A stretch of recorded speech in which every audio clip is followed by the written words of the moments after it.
平安，很开心再一次来到富强教会哦，非常亲切。除了之前牧师所讲的有来过2、3次之外，另外一个很重要就是夏牧师是我在台南中会大众传达部的部长，然后再从我牧会开始，夏牧师其实都是我学习的一个典范这样子哦，因为在我青年的时候。就听过教会的长老啊、长辈哈，就是分享夏牧师哈他的牧会的一个这样的一个情形，也让我在开始就是献身服事之后，学习到很多。然后我想一开始我先来分享主的话语哈，之后结束之后，我们再来分享这个台湾神学院哈的一个募款哈的一个部分这样子。好，在透过今天的一个经，我们要一起来分享一个主题，就是一起同行的生命。我们在分享之前，我们先同心一起来祷告。爱我们的父神，我们感谢你，主你的话语是我们生命当中的宝贝，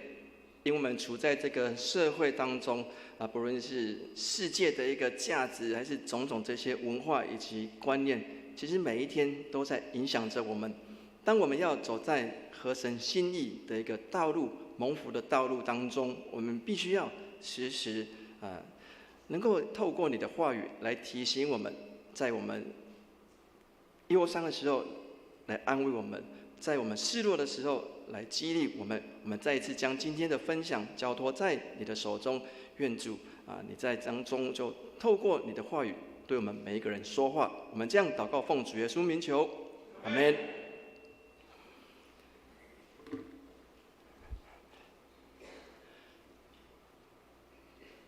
人在世上，我们有没有办法，就是依靠自己，不靠任何其他的人来过生活？其实，在这个科技日新月异特别是 AI 产业的一个这样发达的。可以算是一个革命性的在这个时代的一个影响。我们或许会觉得我们自己可能是可以透过自己，可能就可以做很多很多的一个事情。但是我们试想，我们每一个人从早上你起床的时候，你必须要接触很多的人，可能首先是我们的家人。你如果是学生，你可能必须要去学校接触你的老师、你的同学。我们在职场上，我们可能也需要接触我们的同事。所以我们其实每一个人与人的一个关系是相当的重要，甚至我们要透过今天的一个神的一个话语，我们要一起从圣经当中来看，为什么与神与人同行是非常的重要，甚至它是可以带来生命当中的益处。在今天的经文第9节这样说：2个人总比1个人好，因为2个人合作效果更好。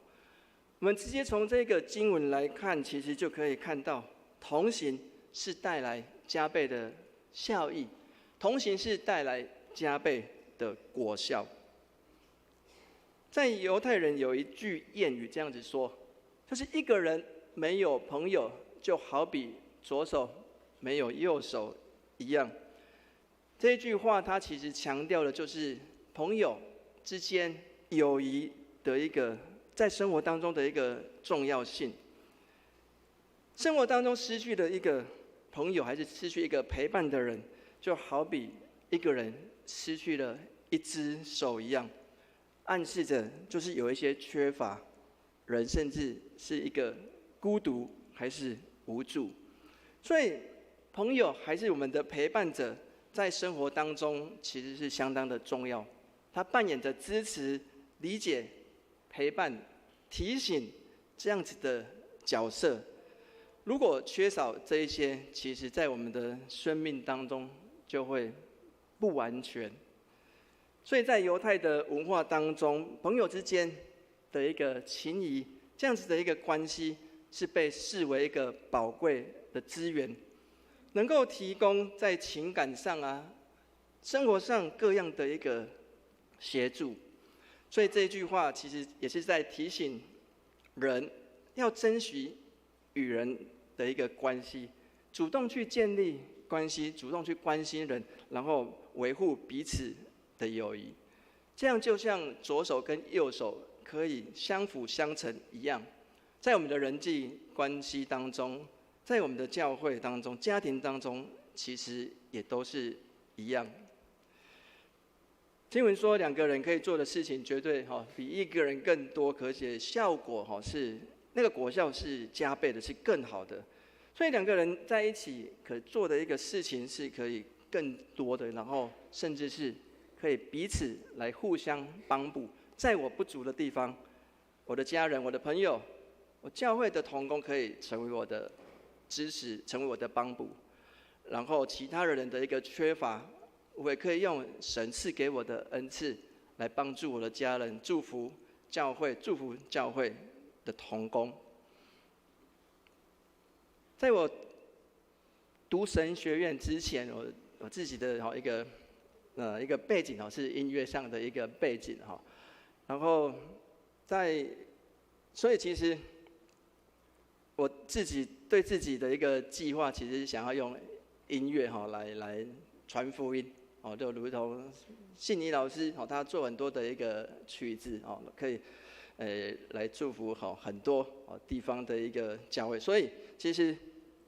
读神学院，然后成为牧师，从来没有在我的计划当中。所以在我孩子在刚出生的时候我的老大他刚出生的时候，遇到了一件事情就是他从坐月子中心要回到家的第一天，那一天刚好遇到那个庙会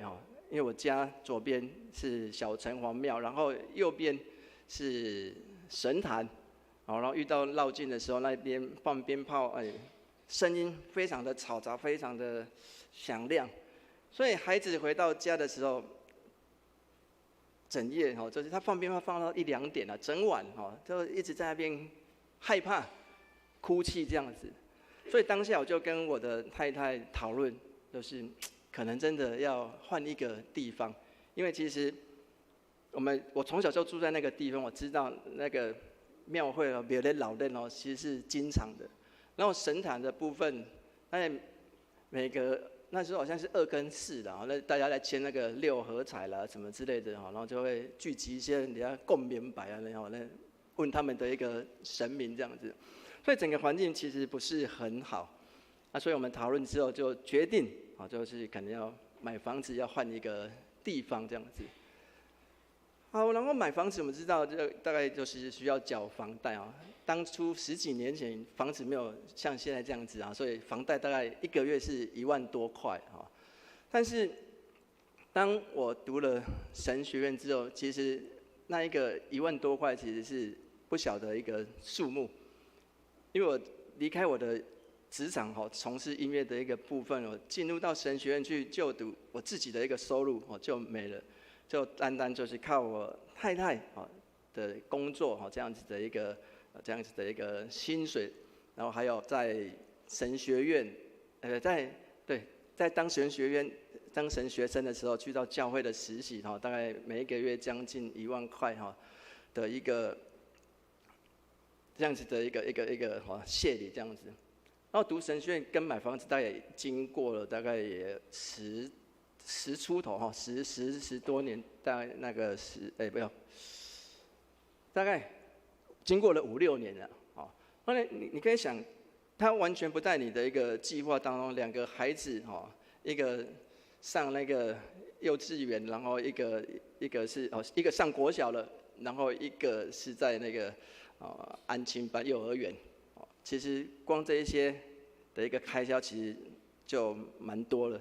然后加上还要再付房贷这样子，其实远远超过我们家里这样子的一个收入这样子。但是在那一阵子当中，也感受到神恩典的一个供应在不论是教会还是亲人的一个当中，还有我太太很辛苦的这样子的一个工作当中，也让我顺利的完成那样子的一个学业。所以我要讲的就是，其实，在我们人生当中的一个道路，我们自己无法单独这样子来同行，就是必须要有你的家人、你的伴侣，还是教会的同工，可以彼此来供应之间的一个需要。回到家庭，其实也是就是不论是夫妻还是跟亲子，其实就也如同今天的一个经文，也成为我们很棒的一个提醒。有时候我们可能跟我们的家人在一起久了，我们有时候好像失去了那个起初的那一个爱，夫妻之间好像已经忘记了在谈恋爱时候那个甜蜜，还是求婚的那时候那一个感动，还是我们跟我们的孩子好像失去了一开始喜获麟儿那样子开心那样子的一个心情。有时候我们真的是在工作上很多事情真的太忙了，我们失去了那个起初的一个爱。当爱失去的时候，关系其实就被打破了。所以当刚才那一个犹太的一个谚语，就是也给我们一个提醒，就是我们要回复起初那一个神给我们那样子的一个爱，就不论是如何，我们就是携手可以一起来同行。在教会其实也是一样，神给我们每一个人有不同的恩赐、不同的领受，然后我们可能也有来自不同的家庭、不一样的一个背景，还是你在公司职场的一个文化所塑造的。所以当我们在教会要同工的时候，也会有一些不一样的一个想法。所以当神的爱，他的一个和谐在我们的当中的时候，我们就可以彼此一起往前行。但是当如果失去的那一个爱还是和谐的时候，或许在那当中就会因为一些不同的一个想法，可能会有一些争执所在。所以这段经文其实也告诉我们，其实两个人同行，我们生命当中有陪伴者还是同工，其实是可以让我们得着加倍的一个果效以及益处。在第10节，我们看到一个人跌倒，另外一个人可以扶他起来。如果一个人跌倒了，如果孤独一个人跌倒了，没有人扶他起来，他就倒霉了。在自己牧会的一个过程当中，其实教会有很多的长辈，但一部分是身体健康，一部分就是真的是在家里面发生意外，因为孩子早上都外出去工作，然后独自一个人在家里面，可能因为走路的一个关系，可能就会跌倒。通常都是因为没有人及时可以扶他起来所以就造成后续可能很严重的一个结果。我自己有一个很深刻的一个印象，就是有一天的平安夜24号，然后下午我就外出因为晚上教会有庆祝晚会，然后我去教会预备。那回到家的时候，我都会去阿嬷的房间去看她一下，要出门的时候也会跟她讲。那一天回去的时候，就看到阿嬷她就是倒在地上这样子，然后她就是已经是很矮的床，但是她可能就没有坐好，就跌在地上，然后下半身是在床上了上半身是在地上这样子。然后我当下就跟阿嬷在对话，她其实还是可以很自然的对话。当然我们知道长辈都是跌倒受伤就对他们来讲，生命当中也是很大的一个冲击所以大概2个多礼拜之后，他就回到天家。我讲的就是像刚才这个例子，就是一个人如果不是一个人跌倒的时候，旁边是有人是可以扶持、可以帮助他的。然后这一段经文它的一个背景其实就是在当时在巴勒斯坦这一个地方，那个地方的一个道路不像我们现在可能有柏油路啦，还是公园整个都整修得很好，有点类似像我们去山上可能爬山，但现在的爬山因为运动多了，可能也都有整理。当时就是充满了危险就是有小碎石种种的那一些路崎岖不平。所以连那个很有经验路都很熟的人都可能会因为不小心而跌倒、受伤。如果没有人陪伴他，他可能甚至会因为这样子而丧失生命。这是这一段经文它的一个背景。所以这个也是回到我们再来看，在我们的家庭生活还是信仰生活当中，其实也是在我们的生活当中，如果有人陪伴我们，那个跌倒就是如同可能是在遇到试探还是遇到一个工作上种种的一个挫折，如果有人，我们的家人还是我们教会的弟兄姐妹，可以来陪伴我们，在我们最需要的时候，他可能一句话，可能就会成为我们的一个鼓励。我们那个人可能会因为一句话而重新在神的面前可以站立起来。所以这段经文，它其实在属灵上，它提醒我们，其实在我们的生活当中，就是需要有属灵的一个家人的一个陪伴，不论是在你的家庭当中，还是在教会当中。因为我们知道，在我们面对这样子的一个世代，其实充满了压力，也其实充满了许多的一个挫折。所以我们的家人，我们的教会的同工弟兄姐妹，都可以成为我们生命当中的一个支持。你可以彼此互相来帮助。在我牧会的过程当中，但我也会有自己的一些想法，一些做事情的一些方式。然后神就预备了我的太太，她其实都在我旁边，会做很好适度的一个提醒，这样子。她会在我一些我不足的地方，神透过她来成为我的帮补，这样子。还是可能有一些遇到一些挫折的时候，他也会透过这样子来鼓励。所以我要讲的就是，在我们其实家人家庭当中，其实我们都有各自的一些缺乏，以及各自的一些需要。神会透过你身边的人来成为我们的一个帮助。在教会的服事也是一样，彼此同工，遇到挑战，如果我们是有一个团队，不是自己一个人服事的时候，其实都可以在那当中彼此帮补，万事互相效力，使爱神的人都能够得着益处。然后特别在人生的一个道路当中，我们知道社会其实充满了试炼、试探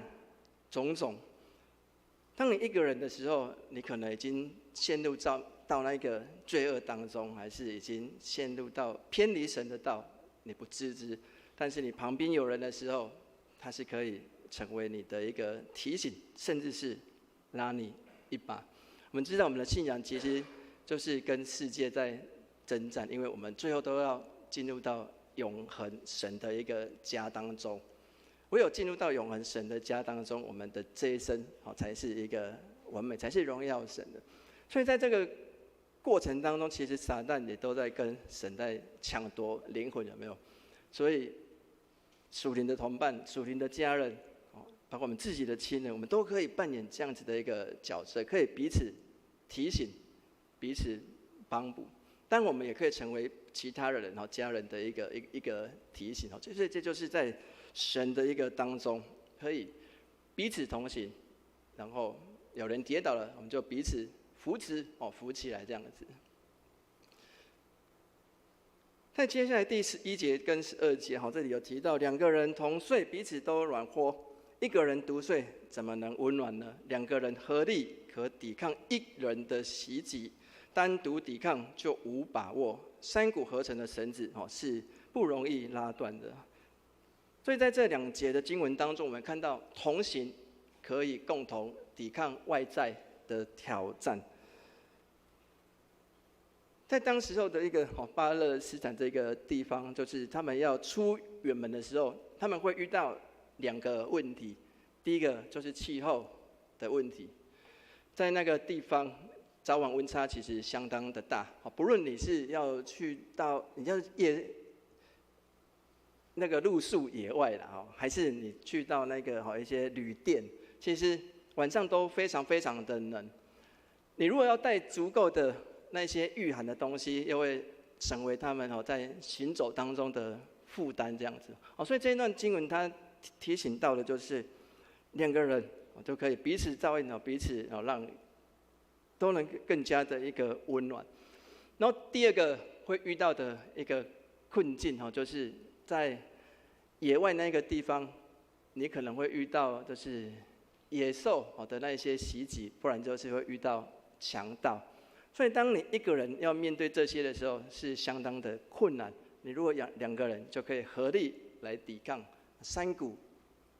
合成的一个神，就更多的老人一起，其实你是可以抵抗这样子的一个外力。所以这段经文也让我们知道，就是当有更多的人，我们不是单独而行的时候，其实我们是可以有团队也好，还是有另外一个人可以共同来抵抗外在的挑战。刚才有提到就是我自己在读神学院之前是有这样从事音乐工作了音乐这样子的背景。然后我们刚才也看到我们的诗班还有敬拜团都透过音乐非常棒的音乐来带领我们敬拜神还是献诗来献给神这样子。教会音乐在教会里面其实占着非常重要的一个角色，所以我想我就透过音乐的一个部分我们来做一个比喻，我们来理解这一段的一个经文，以及它在我们生活当中实际的一个实践。音乐如果只有一声部一个人唱歌那他就是独唱这样子。当只有一个人唱歌的时候，是没有和声，只有旋律，听起来它其实是单调的。当两个人一起唱的时候，就会有如果唱不同的声部，然后就开始形成简单的一个和声。对比一个声部，它已经是更加的一个丰富这样子。当然，如果像诗班、合唱团这样子，加上弦乐团，那整个音乐就是非常非常的一个丰富性这样子。在我小学的时候是读音乐班就是国小的音乐班。我是用钢琴考进去那个小学的音乐班然后要选一个副修是小提琴。然后在过了2年、3年之后，我的钢琴老师觉得我的钢琴没什么进步这样子，然后我的副修小提琴是在班级考试大概都第1名、第2名这样子，他就有一天跟我说：“你要不要跟你的副修老师说，你把小提琴转主修了钢琴就当副修这样子？可能老师教我副修这样子，主修钢琴弹这样，他压力太大这样子好，然后当我小提琴转成主修之后，有一次我的老师他就挑战我说：“恩哲，我们这一学期的期末考的考试我们选一首曲子是无伴奏的啦，无伴奏的曲子这样子，对。但我们小时候就在教会长大嘛，都会学习顺服这样子，老师讲什么就说好，对。然后在那个学期的期末考拉完之后，成绩就掉了2、3名这样子原因是什么？你独奏的时候，你的缺点跟你的优点跟缺点会很明显的一个呈现。当有伴奏的时候，其实会因为音乐的一个有和声有伴奏非常的好听所以可能你一些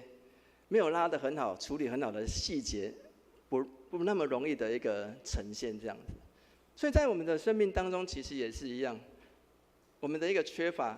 另外一个人，还是另外一群人，他是可以成为我们的一个帮补，是可以帮助我们那一些不足所呈现出来这样子的一个部分。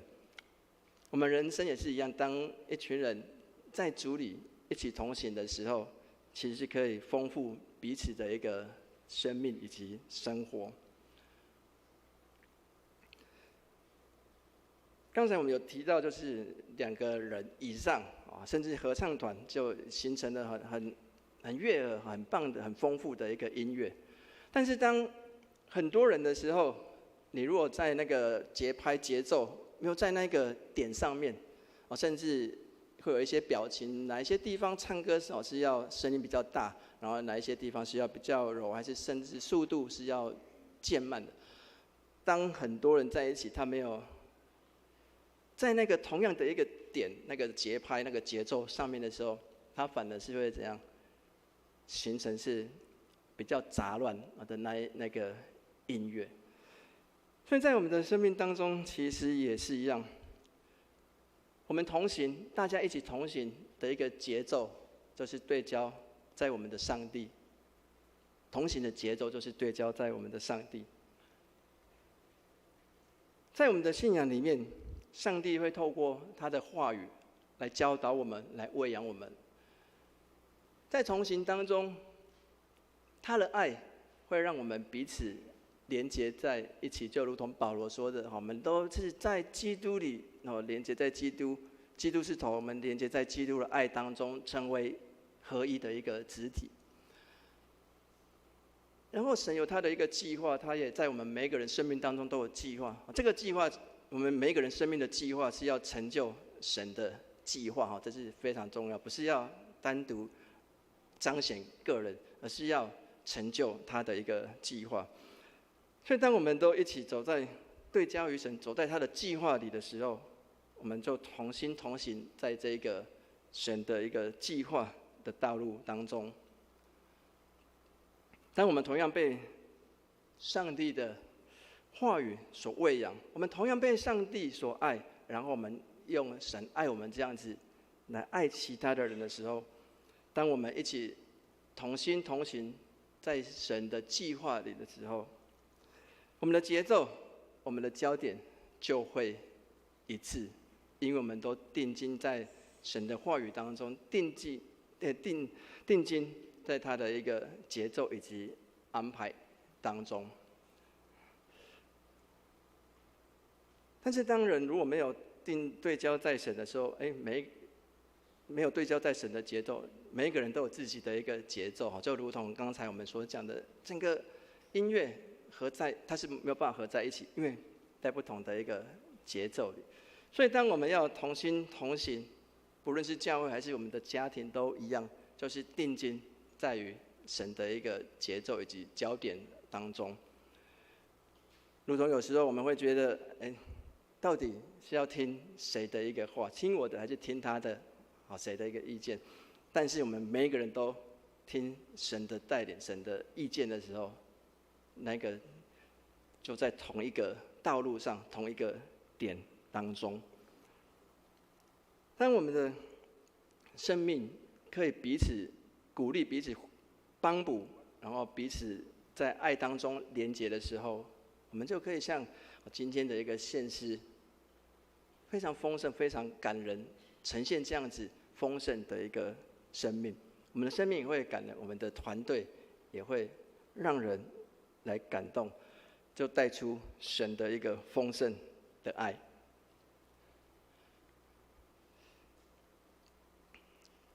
我们刚才有强调，就是音乐其实就是要在同样的节奏、和谐才会好听。我们的生命其实也是一样。那有一个重点，就是那个和谐的一个根源，其实就是在上帝，在神的一个爱。神学家司布真他曾经提到，就是天地之间原本有和谐，是因为他们之间存在着爱。我们看到上帝一开始创造天地万物，然后这些天地万物都按照神所定律的这样子去运行，就是在一个和谐当中，在按照神的一个节奏当中去运行，所以我们人可能称为它是一个规律这样子。但是后来我们看到人没有遵守神的话，好好的管理这个所创造的这些天地万物，我们可能过度的使用这些资源，还是破坏环境，我们会发现近几年来这个气候的一个改变啊，整个其实是影响相当的大。所以这就是当这个节奏、这个和谐被破坏的时候，就是所带来的就是不好的一个结果。这当中当然包含我们跟神的一个关系。当我们跟神的关系被破坏了之后，我们的灵命就会产生问题。当我们跟上帝所创造大地的这些和谐的关系遭到破坏之后，就是形成大自然的一个灾难。人与人之间的关系也是一样。所以上帝是爱的源头。当这个爱被重新建立的时候，关系就恢复了。我们与神的一个关系，借着耶稣基督在十字架上所流的一个宝血，我们与神的关系恢复了，我们与神的关系和好了。所以当爱重新被建立的时候，那个关系就恢复了。在我们的家庭当中，在我们亲人当中，还是情侣、夫妻，还是教会的同工关系之间，其实也都是一样。当那个神的爱回到我们当中的时候，那个和谐那个关系就恢复了，那个和谐就回来了。上帝的爱让肢体彼此之间互相包容。我们知道每一个人都有来自不一样的一个家庭，还是成长背景，还是在社会上的一个经验，甚至是神在我们生命当中都有不一样的一个特质以及恩赐。但是当神的一个爱在我们当中的时候，你会看见神在他生命当中所赐的这一个才能恩典，会看到彼此的一个长处，而不会是在那当中可能彼此有一些比较啊种种。当神的爱在我们当中，在肢体当中的时候，就可以彼此同心，每一个人发挥他的一个神给他的一个特质、才能、恩赐，就可以让肢体同得益处。就像我们每一个人的一个五官啊、肢体一样，当在和谐当中、协调当中，都可以得着益处。所以也可以换句话说，就是当我们彼此同心、彼此相爱、彼此得着益处的时候，其实就显明了上帝的爱是在我们的一个当中。上帝的创造其实是充满了秩序以及和谐，所以天地万物一切的运行都在这个规律当中。然后我们的教会也是，还是我们的家庭也是，这些都是我们当中的一个本质，以及这样子的一个核心，都是我们都按照神的一个教导，神的一个话语，按照他在我们每一个人生命当中的命定，这样去行的时候，就是活在他的祝福当中。同心同行，可以让我们一起来面对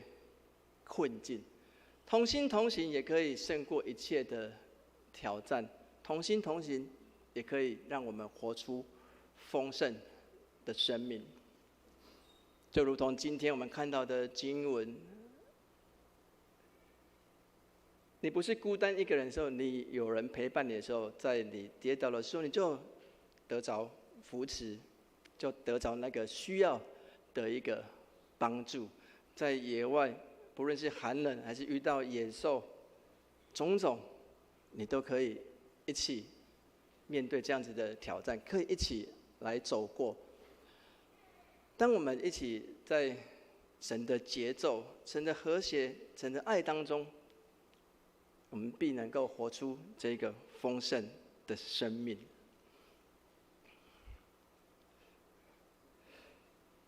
我们从整本圣经来看，不论是就是我们的始祖亚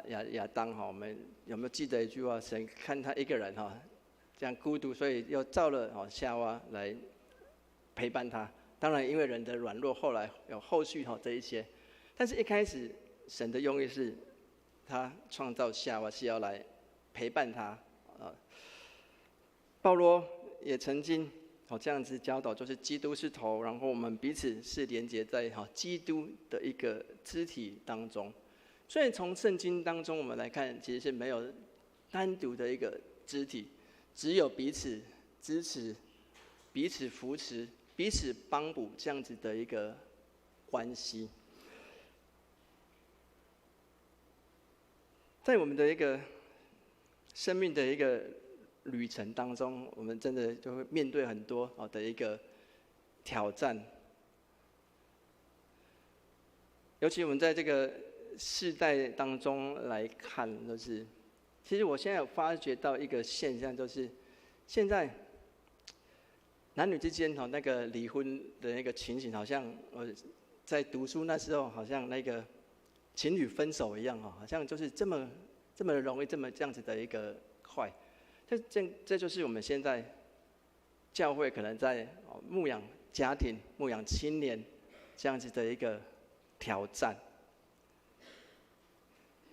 这就是我们面对到的一个社会的一个现况。所以我们再一次期待透过神的一个话语，可以来亲自来喂养我们，亲自来帮助我们，能够在婚姻的一个道路，还是青年在走向这一个未来要建造家庭的道路当中，还是我们家庭，还是我们甚至是我们的一个教会，我们如果可以看重神给我们这样子美好的一个关系，以及他当初所创造夏娃要来陪伴亚当这样子的一个用意，这样的一个祝福，是要陪伴他来管理一切。也期待我们再次透过在今天的一个经文当中，我们可以恢复彼此的一个与神的一个关系，以及彼此的一个关系，让神的爱充满在我们当中。我们试想，当我们信主的那一个当下，我们被神触摸的那一个当下，那个起初的爱是否还在我们的生命当中？会不会因为成为基督徒久了，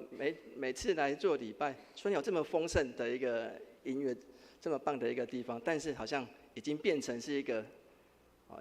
形式力上的一个例行的一个公式这样子。我们期待我们可以恢复那个起初跟神的那一个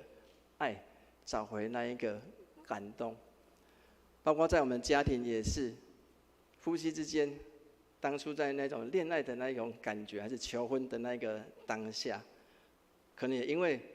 可能工作上忙，是不是也失去了那一个彼此之间那个亲密的一个关系？还是如同亲子一样，当我们的孩子刚出生的时候，那个喜悦、那个快乐、那个感动，有没有因为就是在带孩子的过程当中都很辛苦了有时候遇到叛逆时期，我们是否也还保持着对我们自己孩子那样子的爱，用爱来陪伴我们自己的家人跟孩子？我们期待都是透过今天的一个经文当中，让我们能够在信仰的这个道路当中可以同心同行。我们只有一个共同的目标，就是有一天耶稣再来的时候，我们都要进入到永生神的一个国度当中。所以世上所有的一切所遇到的事情，我们期待都可以用神的一个爱，在我们的生命当中，我们这样子同心同行，然后我们要对焦的那个节奏，就是在神。我们最后好来用这一首诗歌我们先来唱这一首诗歌我们来回应我们爱我们用我们爱这一首诗歌来做回应。